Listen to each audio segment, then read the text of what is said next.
Hello guys, welcome to our channel. आज हम basic accounting terms के बारे में बात करेंगे, जिसमें एक टर्म है हमारी एसेट। अकाउंटिंग में ये शब्द बहुत यूज़ होता है। एसेट होती क्या है, पहले हमें ये जानना होगा। Assets are economic resources of an enterprises that can be usefully expressed in monetary term. Assets are item of value used by the business in its operation. इसका सीधा सा मतलब ये है कि एसेट हमारी जो होती है वो हमारी एंटरप्राइज या बिजनेस की एक संपत्ति होती है, एक प्रॉपर्टी होती है, जिसकी अपनी एक मॉनेटरी टर्म यानी कि एक वैल्यू होती है, जिसकी एक कीमत होती है, और ये हमारे बिज़नेस को चलाने में बहुत महत्वपूर्ण होती है।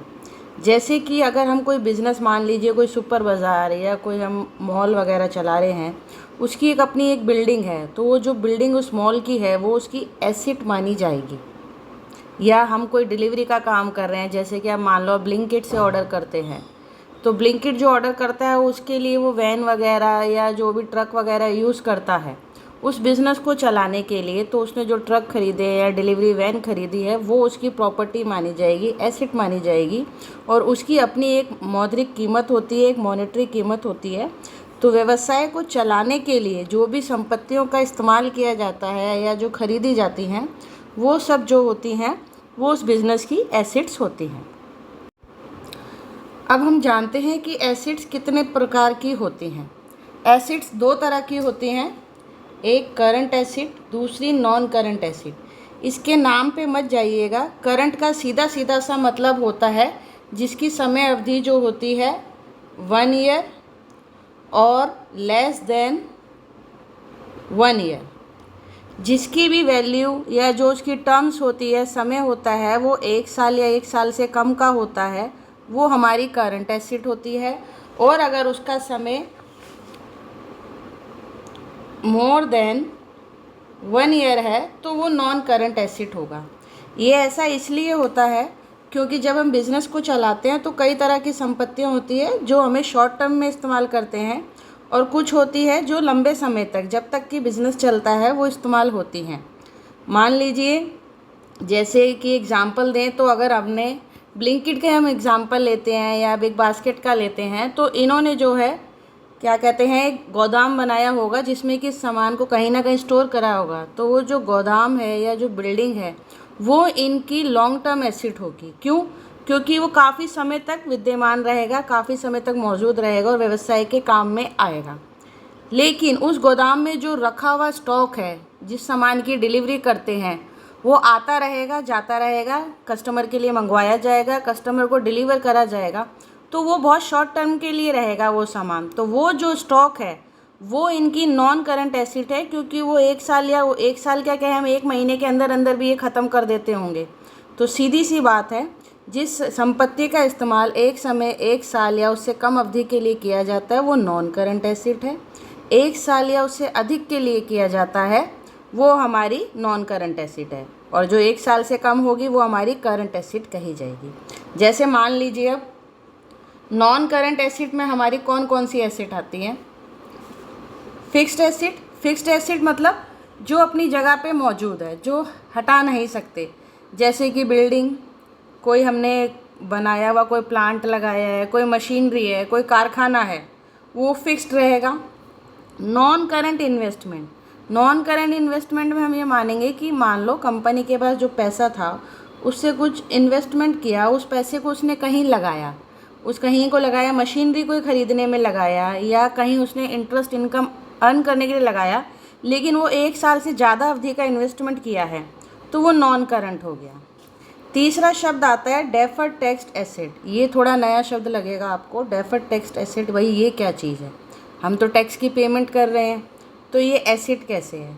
तो सबसे पहले हम इसका मतलब जान लेते हैं। डेफर्ड टैक्स एसेट क्या होता है? Deferred tax asset is an item on the balance sheet that result from the over payment of taxes. इसका मतलब ये है कि हर साल जब बिज़नेस को कोई प्रॉफिट होता है या जो भी वो बिज़नेस करता है, उससे जुड़ा हुआ कुछ टैक्स का भुगतान जो है वो हमारी सरकार को या उस देश की सरकार को जहाँ वो बिज़नेस कर रहा है वो करता है। किसी समय ऐसा होता है कि उस टैक्स का भुगतान उसने ज़्यादा कर दिया। जैसे मान लीजिए कि उसको टैक्स तो देना था 100 रुपये, लेकिन उसने 200 रुपये जमा करा दिया। तो अब ये जो 100 रुपये है एक्स्ट्रा, वो उसकी एक एसिड बन गया, क्योंकि अगली बार जब वो टैक्स जमा कराएगा तो उसको कम टैक्स जमा कराना पड़ेगा। तो इसका फ़ायदा क्या मिलेगा, ये हमारी एक एसिड बन गई, नॉन करंट एसिड ही मानी जाएगी ये हमारी। Long term loan and advances, अब ये हमारी कैसे एसिड है, मान लीजिए हमने जो है किसी को लंबे समय के लिए, हमारा बिजनेस जो है, हमने किसी को लंबे समय के लिए लोन या एडवांस दिया है। और लोन एडवांस कैसे दिया, मान लो कुछ कंपनियां लोन देने का ही काम करती हैं, जैसे कि आप मान सकते हैं बैंक है जो लोन देते हैं, वो उनका काम ही यही है। तो उनके लिए जो लंबे समय के लोन देते हैं, लंबे समय के लोन जैसे वो हाउसिंग लोन देते हैं 15 साल का 20 साल का, वो उनकी लॉन्ग टर्म एसेट हो गई। या किसी को वो पर्सनल लोन देते हैं, वो नॉर्मली 1 साल का होता है, तो वो उनकी शॉर्ट टर्म एसेट हो गई। तो जो भी हम लोन देते हैं, ये यहाँ लोन देने की बात हो रही है, जब लोन देते हैं तो वो एसेट है, और अगर लोन हम लेते हैं तो वो लायबिलिटी हो जाती है। तो हमने लोन दिया तो लंबे समय के लिए दिया, तो वो क्या हो गया, वो भी हमारी नॉन करंट एसेट हो गई। इसके अलावा अदर नॉन करंट एसेट में मान लीजिए हमने लंबे समय के लिए जो है किसी कैश का जो है, मतलब कैश को लंबे समय के लिए हमने कोई एफडी बना के रख दी, मैंने एक एफडी ली और उसको 10 साल के लिए बना के रख दिया बिज़नेस के नाम पे, वो भी हमारी जो है लॉन्ग टर्म एसेट है, तो वो नॉन करंट एसेट हो गई है। फिक्स्ड एसेट में भी आप देखेंगे तो इसमें 3-4 प्रकार निकल के आ रहे हैं, tangible asset, intangible asset, capital work in progress, ठीक है ना, intangible asset under development. Tangible asset उसको कहा जाता है जो हमें दिखाई देती है, जिसे हम छू सकते हैं, महसूस कर सकते हैं, जैसे बिज़नेस की बिल्डिंग है, प्लांट एंड मशीनरी है, स्टॉक है, जो भी लंबे समय के लिए हमारे पास मौजूद है, जिसे हम देख सकते हैं, छू सकते हैं, वो हमारी इंटेंजिबल एसेट है। इनटेंजिबल एसेट, इनटेंजिबल एसेट वो होती है जिसे हम ना देख नहीं सकते, लेकिन उसकी वैल्यू होती है, उसकी एक कीमत होती है। किसी व्यवसाय में बहुत इम्पोर्टेंट होता है, क्योंकि व्यवसाय में जो होता है इनटेंजिबल एसेट में आपका क्या आ जाता है, मेन आपकी गुडविल। गुडविल व्यवसाय में बहुत महत्वपूर्ण होती है, क्योंकि ये हम भी जानते हैं कि हम जो है ब्रांड देख के ही चीज़ें खरीदना पसंद करते हैं, खास करके आजकल की जनरेशन। तो वो जो ब्रांड का नाम है, चाहे आप किसी में लीजिए, चाहे आप गाड़ी लेंगे तो आपको इसकी लेनी है, भाई हमें मारुति की लेनी है, किसी को हुंडई की लेनी है, ठीक है, या आप कपड़ों का ब्रांड देख सकते हैं, पीटर इंग्लैंड लेना है कि रेमंड लेना है। तो ये सारे जो होते हैं आपके ब्रांड वैल्यू होते हैं, और ये जो भी ब्रांड वैल्यू है, इसकी जो अपनी कीमत, जो इन्होंने ख्याति बनाई है, एक अपने व्यवसाय को स्थापित करके अच्छे से चला के जो नाम कमाया है, उस नाम की जो कीमत होती है उसको हम गुडविल कहते हैं। और इसकी भी एक कीमत होती है, इसीलिए, और इसको मॉनेटरी टर्म्स में नापा जाता है, इसीलिए इसको हम अपनी एसेट मानते हैं। Capital work in progress, capital तो आप समझ ही जाएंगे जो व्यवसाय को चलाने के लिए इस्तेमाल करते हैं, लेकिन कैपिटल वर्क इन प्रोग्रेस ये एक अलग चीज़ है। जैसे कि हम बताते हैं आपको, capital work in progress CWIP, the expenditure on fixed assets that are in the process of construction or completion that is not ready for intended use। इसका मतलब कि हम एक संपत्ति बना रहे हैं जो लंबे समय के लिए हमारे काम आएगी, लेकिन अभी तक वो पूरी तरह से बनी नहीं है और यह बनने वाली है, वो भी वर्क इन प्रोग्रेस में है, इसलिए हम उसको हमारी जो है लॉन्ग टर्म एसेट मानेंगे। और लॉन्ग टर्म एसेट मतलब नॉन करंट एसेट मानेंगे, तो वो होती है हमारी capital work in progress. Next पे देखिए अब करंट एसेट। करंट एसेट में सिंपल है, जो भी छोटे छोटे समय की एसेट होती है, आपने कोई एफडी 6 महीने की बनाई 1 साल के बजाय, वो आपकी करंट एसेट है। आपने माल का स्टॉक रखा, हर महीने आपका स्टॉक चेंज होता है, वो भी आपकी करंट एसेट है। किसी को आपने उधार पैसा दिया, 5-6 महीने में वापस ले लिया, या 1 साल के अंदर वापस ले लिया, वो आपकी करंट एसेट है।